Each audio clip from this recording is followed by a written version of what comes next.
Hey everybody, and welcome to the 2024 into 2025 edition of my top 100 board games of all time. So this is the best of the best, and to celebrate that more than I did last year, I'm going to revert back to a 10-part series where I talk about 10 games at a time. This episode being the first of those, covering game 100 up to number 91. Now, before I get started on these games, I want to give a shout out to the show's sponsor, KIENDA.co.uk, who are my go-to online retailer. And if you use the link in the show notes or the QR code, then you can get 5% off your first order. Also, be sure to check out my first game, THALAMUS. That will be available very soon, so check out the BGG page, and also send me an email if you want to pre-order yourself a copy, because there will be very limited availability. But let's get started on the games. At number 100, we're going to start off with a brand new game to the list with Windmill Valley. So for me, this is board and dice doing what they do best with lovely looking midway Euro games. And this one is the kind of Euro that I tend to resonate with, as you have several different mini games held together through a central core mechanism. And the central core mechanism in this game is fantastic, as you have this windmill board. Each round you're going to rotate that windmill, which is going to dictate the actions you can take. But what I love about this is the degree of engine building, as you can improve those actions as it goes on, becoming more efficient and better at doing actions as you progress. Strategy-wise, it's pretty simple. You're just collecting different coloured tulips, planting them on your player board, but it is an efficiency puzzle. And I do like the way that the players somewhat dictate the pacing of the game. A good degree of tactical decisions mixed with long-term thinking as you're collecting endgame scoring cards. And all in all, it does have a lot of Euro tropes, pretty, not wildly different to a lot of other games out there, but I do like the way that everything goes back to that windmill board, which is for me the most interesting part of the game. So very pleasantly surprised.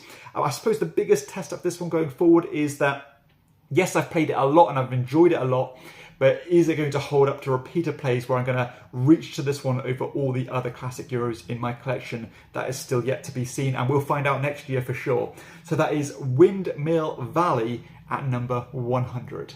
At number 99, I have Tashan, which is a return to the list because it just fell out of the top 100 last year. It's actually one of the longest games I've had in my collection, and it has rated as high as number 8, but it's still just about hanging on in my top 100. So this game is not widely known about, and if it is known about, it is more likely to be recognised under its reprinted name of Good Critters.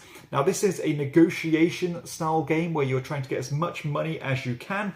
Each round is going to be a president, and they are going to divide up a number of these checks however they see fit amongst the players. Now, after the money has been divided up and all the negotiation has taken place, each player will simultaneously reveal an action card which will determine what they want to do. So the different actions are to vote to agree with the president and try to keep them in power, to try and overthrow the president and be the next in charge, to try and skim money off the treasury to take money that way. You can blackmail players, you can counter blackmail players. So lots of intertwining mechanisms going on at the same time, but built on the foundation of kind of social interaction, trying to, strike up alliances, be strategic of who you put yourself with, and get those teams going and try to conspire about keeping other players out of the group. But of course, there can only ever be one winner, so the time will come where you need to overthrow that president and take control for yourself. One of the best negotiation games out there. I thoroughly enjoy it. It's massively underrated, and it's still a great one to play if you have those higher player counts, usually looking at around 5 or 6 players to get the most out of this one. So that is Tashan, or Good Critters, at number 99. At number 98, I have Floriferous. Now, this is not a new game to my collection, but it is the first time that it is broken into my top 100 games. And rightly so, because this is a charming, fast set collection drafting game that does what it does really well. So this is a game where you're trying to build up these bouquets of flowers, scoring points in different ways. But I do love the drafting system in this game, where you are building up these columns of cards during setup. And when it comes to your turn, you can choose any card you like, but considering that the further you go down in this column to collect the card you want, will mean that you're going to go further behind in priority order when it comes to drafting the next column of cards. So sometimes you might want to take a suboptimal turn this round to make sure that you go first in the following round to get the card that you really want. As you'd expect with set collection games, you're trying to collect sets of different types, colours, bugs, flower types, and so on, to score points. But in this one, you are not only trying to score public objectives and race to do that, but you are also building up your own scoring criteria as the game progresses. So it's all about striking a perfect balance of flower cards and scoring cards to get optimal scoring. It's super quick, as I mentioned, I think it's 3 rounds, left to right, right to left, and then left to right again. Only takes around 20 minutes to play, and there's a lot of game here for such a short time frame, and it continues to go up in my personal ratings, and it's one of Stephen's best games, that is for sure. So that is Floriferous at number 98. At number 97, I have Caper Europe, which is a 2-player only tug-of-war drafting game, and that's really rapid to play, only looking at around 30 minutes to play this one. And I do love the theme of this game, as you are trying to build up this crew of thieves to try and conduct these burglaries in different locations. Each location has a little tug-of-war tracker, which you're trying to keep on your side by playing these cards to win that scoring goal, basically. So these goals or these locations will score you points in different factors, such as colours you've played, artifacts you've collected, and so on. But I really do appreciate the balancing of this game, as sometimes you can actually lose the tug-of-war aspect of the game, but win points in other ways, which, as I mentioned, by collecting these artifacts, but also the way that these cards piggyback off each other to score points is very interesting, because some might say, well, when you play this card, it might give you, say, 1 influence in that region, but it'll also score you, X amount of points for each one of these cards, and these cards that you've played.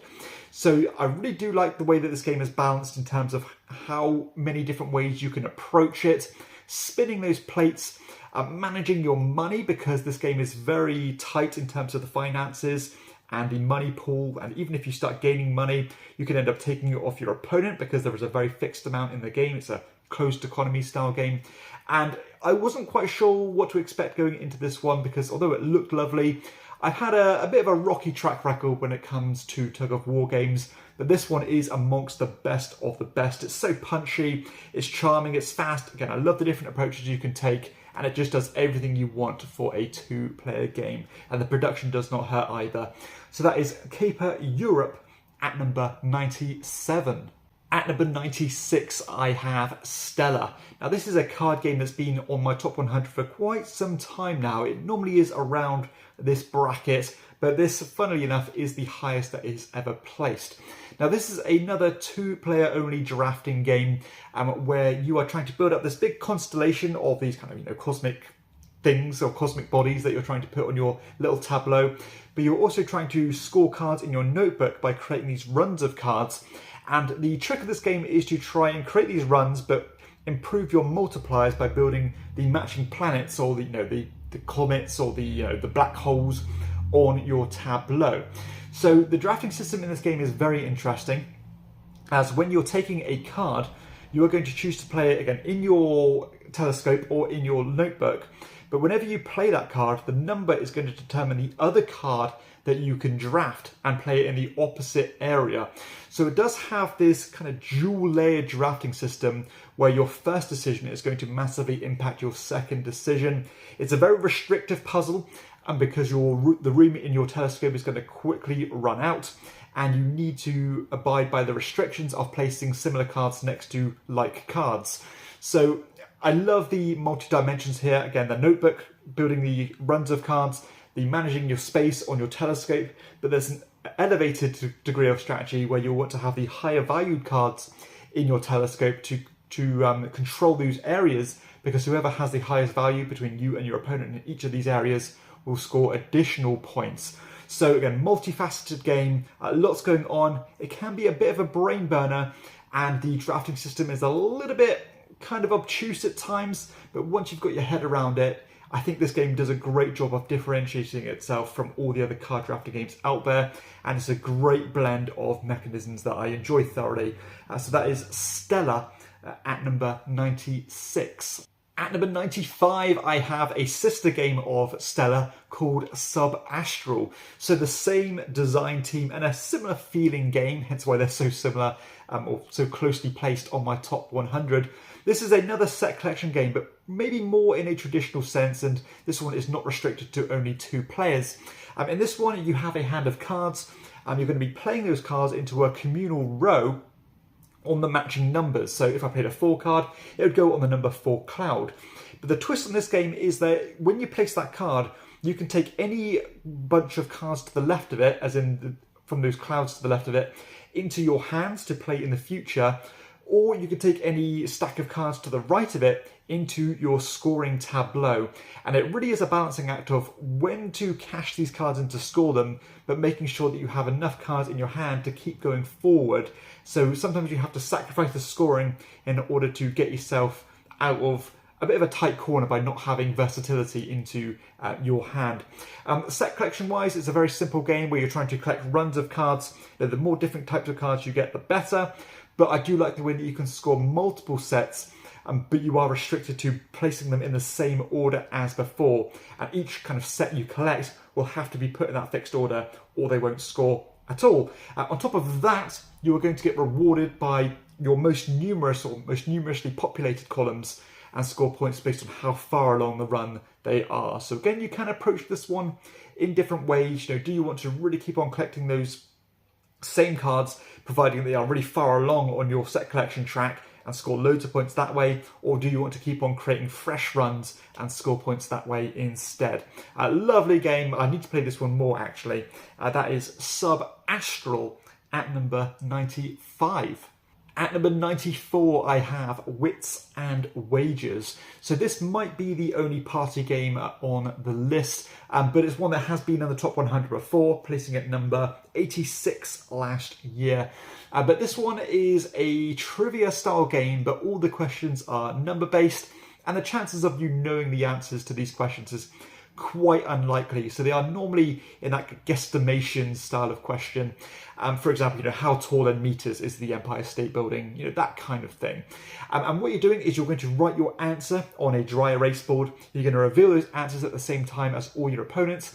And depending on what players have written, you're going to place them in order on this odds track. And basically the middling value of those answers that people have written down will be worth the most average odds, and the extremities will be worth increased odds in terms of betting on what the answer could be. So what I love about this game is that if you're not good at trivia, you can still do very well at this game by betting on other people knowing the answers. And as the game goes on, your bets are going to increase, and it actually has quite a natural catch-up mechanism, because if you are really far behind, you might go all in, and the players ahead might be a little bit more conservative about what they bet because they don't want to lose out on their winnings. One of the best trivia games out there because it is so inclusive. Anyone can play it, and really that betting mechanism really levels the playing field. So much fun. That is Wits and Wagers at number 94.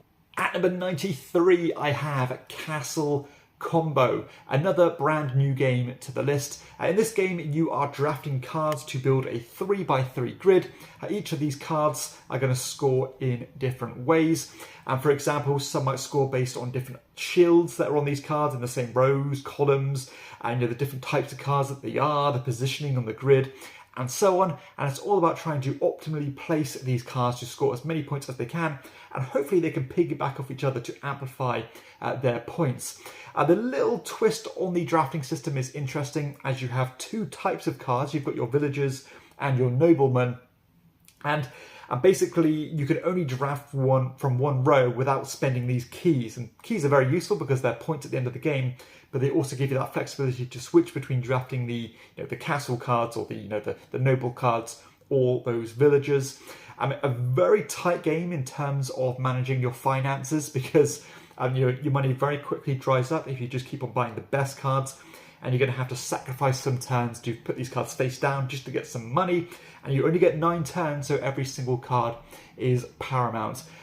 Love the sheer amount of combos here. Such a breezy game, but it doesn't feel brain dead. You know, you can definitely make some good decisions here without feeling overwhelmed with the options, and it just strikes that perfect balance between being, well, what a great filler gateway game should be. So that is Castle Combo. I really feel this one has the potential to be an evergreen. At number 92, I have Longshot, the dice game. So this is a racing game as you are betting on these horses, and you can even buy these horses for yourself if you like. And you're going to be rolling dice. The dice is going to show which horses move, but as the game goes on, some horses might pull along other horses.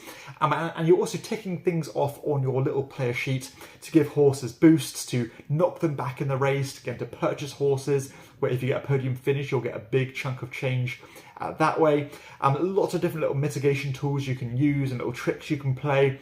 And it is such a ruckus experience in a little 20-minute game that is very flexible on the player count. You can enjoy this one at 2 players, or you can enjoy it with 8 players. You're still going to have a great time with a Longshot, the dice game. It kind of has everything I want in a kind of betting and racing style game, and this one directly replaced the great Camel Up in my collection, because I think this one does everything that Camel Up does, but better, more succinct, and just more enjoyable. So that is Longshot, the dice game, at number 92.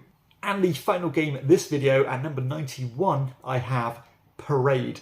Now this for me is a unique card game, one that feels distinct to anything else out there, and it's what I call a golf style game as you're trying to avoid taking points. The way that this game works is quite interesting because you're going to have this row of cards that's going to build up as the game goes on. And each turn you're going to play a card to the end of that row. Now there's 2 pieces of information that is important. Number 1 is the suit of card, and each card is depicted by a different character from the Alice in Wonderland universe. So you've got your Cheshire Cat, you've got Alice, you've got the Mad Hatter, but also you've got numbers on those cards. Now the number is important because it's going to show how many cards you can skip over to avoid taking any. So if you play the 3, the first 3 cards in that row are going to be completely ignored. Then anything else out, any other card after that point that is of the same suit or of an equal or lower number is going to come into your scoring tableau, or your scoring area. So the higher cards are very useful because they let you skip over a bunch of cards. But after a while, if that card becomes, say, larger than 9, then every other card is obviously going to be equal or lower than 9, so you can end up taking a ton of points that way. At the end of the game, whoever has the most of a certain suit will flip those cards face down, and those cards will only be worth 1 point each, but every other card will be worth the full face value. So sometimes if you are running a bit too far ahead in terms of collecting one type of character, it might be worth staying on track that way, because they're only going to be worth, say, 1 point each rather than 4, 5, 6 points per card. So it really does have this tightrope that you're walking, and you have to be very observant about what the other players are doing and what they have in their areas. Really cool game, and another one that I don't really play enough, and I should do because it looks wonderful. I think it's really stood the test of time because this is an older card game, but it is a brilliant one, and again, it still feels so unique. So that is Parade at number 91. So there we have it. That concludes the first instalment of my top 100 board games of all time. Hopefully you've enjoyed it and discovered a game or 2. If you have, please be sure to hit like and subscribe to my channel, and check out my other videos too. And for everybody else, I'll see you next time on Chairman of the Board. Bye bye.